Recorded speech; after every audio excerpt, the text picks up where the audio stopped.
Hello everybody, this is Frank J Bennett, author and Bible teacher, coming to you once again from my office in beautiful, scenic Ohio where all the fun is. Like the rest of you, we're still having to sit at home under quarantine until everything lifts.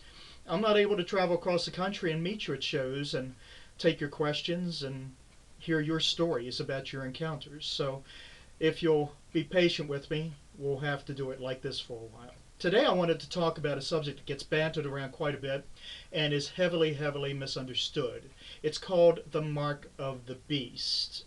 And it says that in the book of Revelation chapter 13, he causeth all, both rich and poor, free and bond, to receive a mark in their right hand or their forehead, so that no man may buy or sell, save he who had the mark of the beast.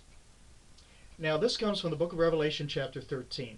I've been listening to this all my life, and I've been listening to rock bands and preachers and all kinds of people looking to find new kinds of evil out of these verses to spin a story, twist and distort it beyond measure. It's much more simpler than that. Let me begin with the basics.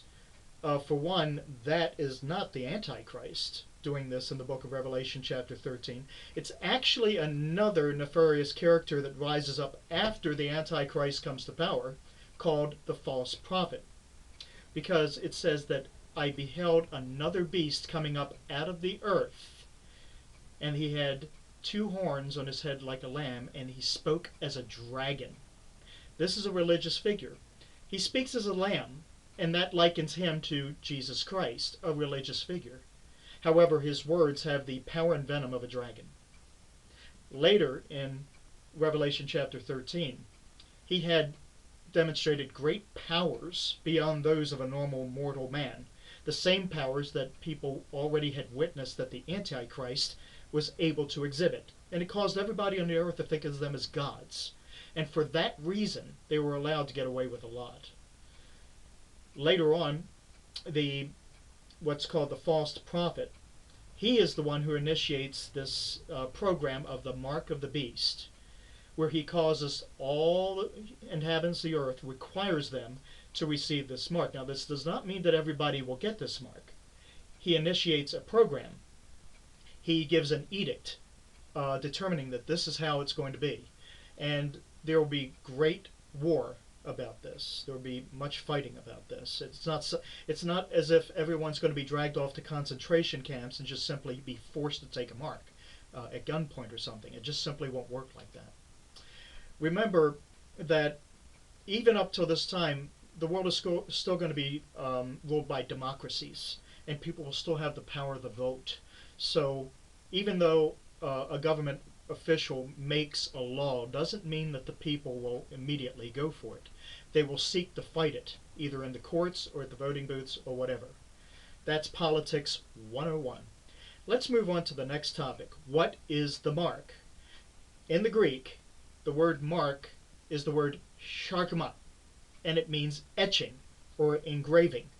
Now, many people would liken this to tattooing, but tattooing doesn't quite go that far.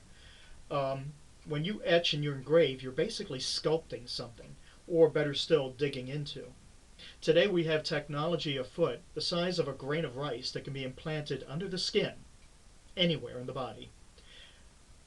And these little devices are so sophisticated that they can actually track you from orbiting satellites with them. They can actually, in some cases, determine your biometric functions and report them to a central database, which is what's taking place in some health systems now in Virginia. This technology is actually here. It is just not sophisticated enough or accepted enough worldwide to be permitted to be used on the masses. But trust me, something that has always served the purposes of politicians are crises, and there shall be more and more crises. Just as this COVID-19 pandemic has given the government broad powers to isolate all of us, so too in the near future it'll give them the power and authority to force all of us to, or compel us better, to take this so-called mark so that we could be identified, tracked, and known. because we live in a paranoid world that's ruled by a paranoid being named Satan. Satan is not omniscient as the Lord is. Satan does not know what you're doing or what you're thinking.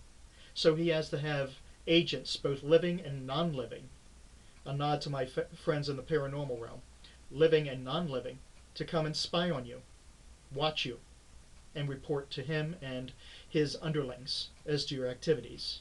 And he gives orders accordingly. We live in a paranoid world, and for that reason, this mark of the beast will become essential. It isn't just for buying and selling. It's going to become about knowing. In the coming weeks, I'm going to be delivering more messages. But for right now, when you hear about the mark of the beast, it is not as terrifying of a thing as they make it sound.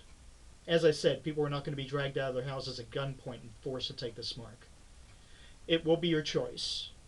And to choose the mark will be your own damnation. My name's Frank J. Bennett. Thank you for listening to my video today. Take care.